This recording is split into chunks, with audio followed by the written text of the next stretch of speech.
David 14, I'm going to say negative on the moving roadblock. They're armed. I copied Pine County with the K9 on 23. David 16, he did go the wrong way on the divided highway here. Looks like he just wrecked in the ditch by himself. Wrecked in Bram exit, north of the Bram exit. Footbell. North of Bram exit on Footbell, 1417. Footbell, westbound across traffic. Males. Westbound across traffic, 2 males. Victor 02, I'm shutting down northbound. 1 Victor 02, shutting down northbound, 1418. Shots fired! Shots fired! Shots fired, 1418. Shots fired. Medics. Copy, shots fired, 30 medics, 1418. Fort David 12, start whatever area medics this is, check on air care. Copy, starting air care, 1418. Madam 20, the Bearcat is at 65 to 21st. Hold on, 20, Bearcat, 1418. 1-15, I'm back en route with the Bearcat. 1-15, en route with Bearcat, 1418. David 08, are any officers injured? David 13, K9's injured. K9's injured, any officers? At this point unknown, only K9. 10-4, unknown on officers, just K9 1420. 405, I have one of the males in custody in my car. 4105 has one in custody at 1420. David 08, I copy that. See if there's any SWAT units available at Pine County. Copies SWAT units for Pine County at 1420. Zebra 15, is the shooter detained? David 14, we got the suspect. He has been shot. We need one more up here to help with medical. Copy, you have one suspect that's been injured at 1420. Pine County K9s. Pine County 11, 107 en route. Also a SWAT operator. Pine County SWAT's en route at 1421. 19's out. 1 King 19 at 1421. 1-15 to Pine County. We have our armor en route. Do we have the suspects in custody? Do we need that to continue? Suspect is the one injured here. Do not believe we need armor. 10-4, we have one suspect in custody and one injured, correct? Fort David 12, all units, car is clear. We have 2 in custody. We do not believe we have any outstanding. 10-4, 2 in custody. Do not believe we have any outstanding at 1421. With medics en route. 10-4, medics en route. 1-39, I have Bravo 39 in my car with his dog en route to the Cambridge vet. Cambridge vet at 1423. 1 David 17. 17. Just confirming we have no officers injured. 10-4, I believe we have no officers injured. Suspect in K9. Copy, suspect in K9 at 1424. Area 8, I'm out with David 17 at Menard. Can you start an ambulance routine, please? 1 David 17 at 1424. Correction, that was 1 Mary 08. I'm with David 17. Start an ambulance routine for him. 1 Mary 08, 1424.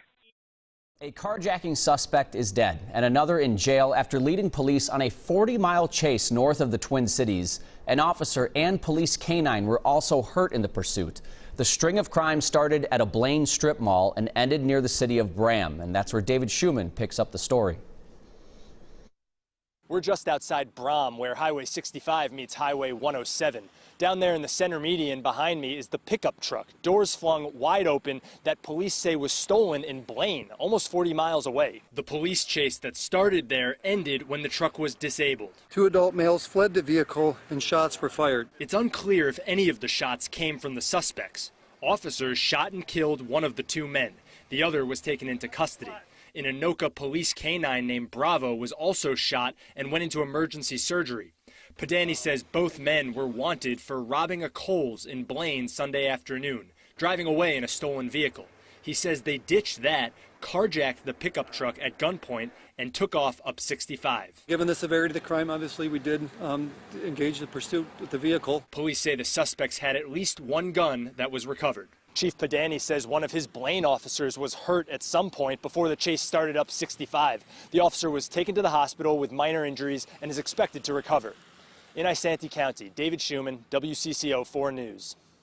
The BCA is investigating the shooting, which is standard protocol. The latest on the injured canine comes from the Isanti County Sheriff, who says it appears Bravo will survive. More than a partner, he's actually a friend to everyone, not only in the police department, but out of the community at community events. And if you had an opportunity to meet. A suspect is dead and a police canine is recovering tonight after a call about a stolen vehicle turned into a multi-city police pursuit that eventually ended in gunfire. Fox 9's Rob Olson has the very latest tonight.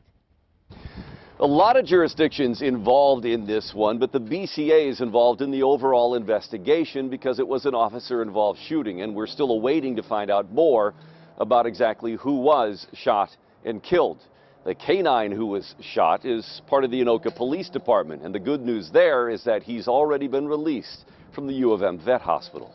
We consider him a law enforcement officer, part of our department. Canine Bravo, who joined Anoka Police in 2017, was shot through the neck. The bullet hit his trachea. He had trouble breathing, which is why when brought to the U of M Vet School Sunday night, they initially planned and prepped for surgery. But then imaging showed the wound had appeared to close on its own, and that Bravo would be fine. It's a sigh of relief for us at the police department and for the Anoka community to know that not only did it survive, but there's a chance that he could get back to work, and that is my goal, is to get him back to work. Anoka Police was just one of the agencies responding to what began as a felony theft at the Coles in Blaine, turned into an armed carjacking and then a pursuit. Newly released video from MnDOT shows the two suspects leading law enforcement on Highway 65 through Anoka County, then into Isanti County to just south of Brom. The stolen vehicle disabled, the suspects then fled on foot before exchanging gunfire with police, and Bravo had been released to help catch them. One suspect was shot and killed by police, his identity not yet released. The other, a 27-year-old, taken into custody unharmed, booked on charges including aggravated robbery, fleeing police, driving after cancellation, and parole and probation violations. Bravo is currently Anoka's only canine, partnered with Officer Jake Soderberg. The pair are pretty well known throughout the community. It's truly amazing to see the outreach from the public, and we love that, and I want to let everybody know that we hear you.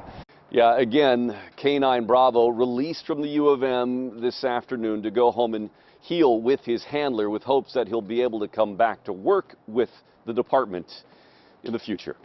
In Anoka, Rob Olson. Attorney for an Anoka police officer tells us the officer's canine, Bravo, likely saved a life or two a week ago. This comes after a carjacking suspect was shot to death following a high-speed chase near Bremen, Isanti County. 3 officers are on standard leave pending an investigation. The BCA says the suspect who died is 27-year-old Dominic Koch of St. Croix Falls, Wisconsin. For the first time tonight, an attorney for one of the officers talks with our Jake Halls about Bravo's actions that day. Investigators say it all started February 21st with a carjacking at gunpoint at a Blaine retail store. And police say it ended with one suspect dead near Bram after officers fired their weapons. A single bullet also seriously injured Anoka Police canine Bravo. And Bravo played a critical role in this situation and very nearly saved everyone's life. Kevin Short is the attorney for Anoka police officer Jake Soderberg, Bravo's handler.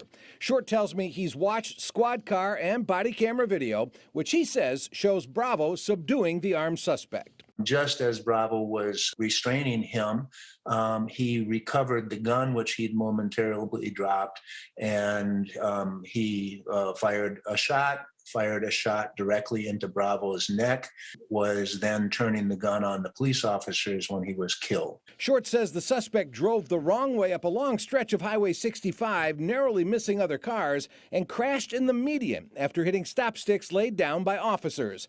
Short says he believes the video shows the suspect heading toward another vehicle on foot with his gun drawn and was struck by that car. It is my belief that he was attempting to carjack another car at the moment that he was flung into the ditch and momentarily became separated from his weapon. It's at that moment, Short says, his client, Anoka officer Jake Soderberg, releases Bravo to restrain the suspect.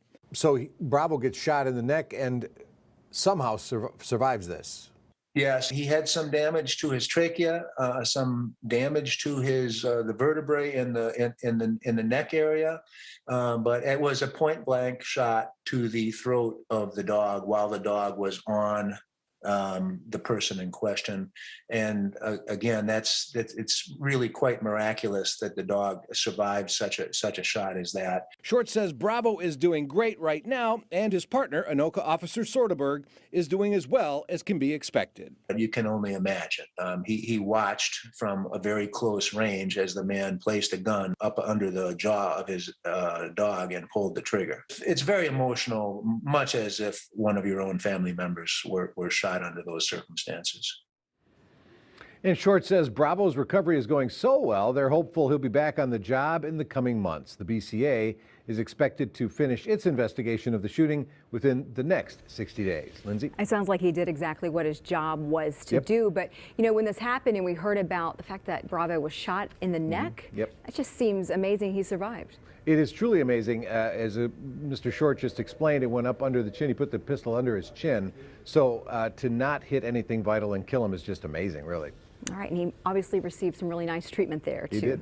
All right, Jay, thank you so much. 3 months after being shot on the job, K-9 Bravo is back to work. You may remember the Anoka Police Department K-9 was shot in February while pursuing an alleged carjacker. The bullet nicked the dog's trachea and caused some other damage. Thousands of people reached out to wish Bravo well and sent him toys to help with his recovery. As Reg Chapman shows us, Bravo is now back at work along with his handler, Jake Soderberg. The team is back together again. Down. Sit. It's indescribable, really, to have him back with me. Officer Jake Soderberg and his partner Bravo reunited and ready for duty. When you've spent years with him and had him in the car with you, and then you go without him for a period of time, you definitely feel alone. So having him back, there's definitely that comfort feeling of having your partner back in the car with you. So. Bravo's been a big part of the Anoka Police Department for 3 years. He was shot through the neck while attempting to apprehend a carjacking suspect back in February. Soderberg says part of Bravo's recovery and retraining focused on the events that unfolded the day he put his life on the line to save his fellow officers. Ultimately, we needed to recreate the entire incident as it unfolded and determine whether it was going to impact him in his future or not, whether he was going to be able to deploy again or just be a normal dog, really. From the look of things, Bravo is ready to hit the ground running. Good boy! We'll be responding to calls for service as we were before the incident, and really I'm happy to say it seems like he's almost better than he was beforehand, especially physically. He's definitely in better physical shape. Bravo is very social and loving. For officers in Anoka, he is much more than a canine. As my chief put it in the past, somewhat of a de facto therapy dog to the rest of my coworkers. So when he returned, I couldn't tell if he was more excited or my coworkers were more excited. Woohoo! No one is more excited to return to duty than this pair of heroes. I think of Bravo as a hero, absolutely. I do think Bravo nearly saved everyone's life that day. In Anoka, Reg Chapman, WCCO 4 News. Officer Soderberg tells Dredge he is thankful for the outpouring of support that he and Bravo have received from the community.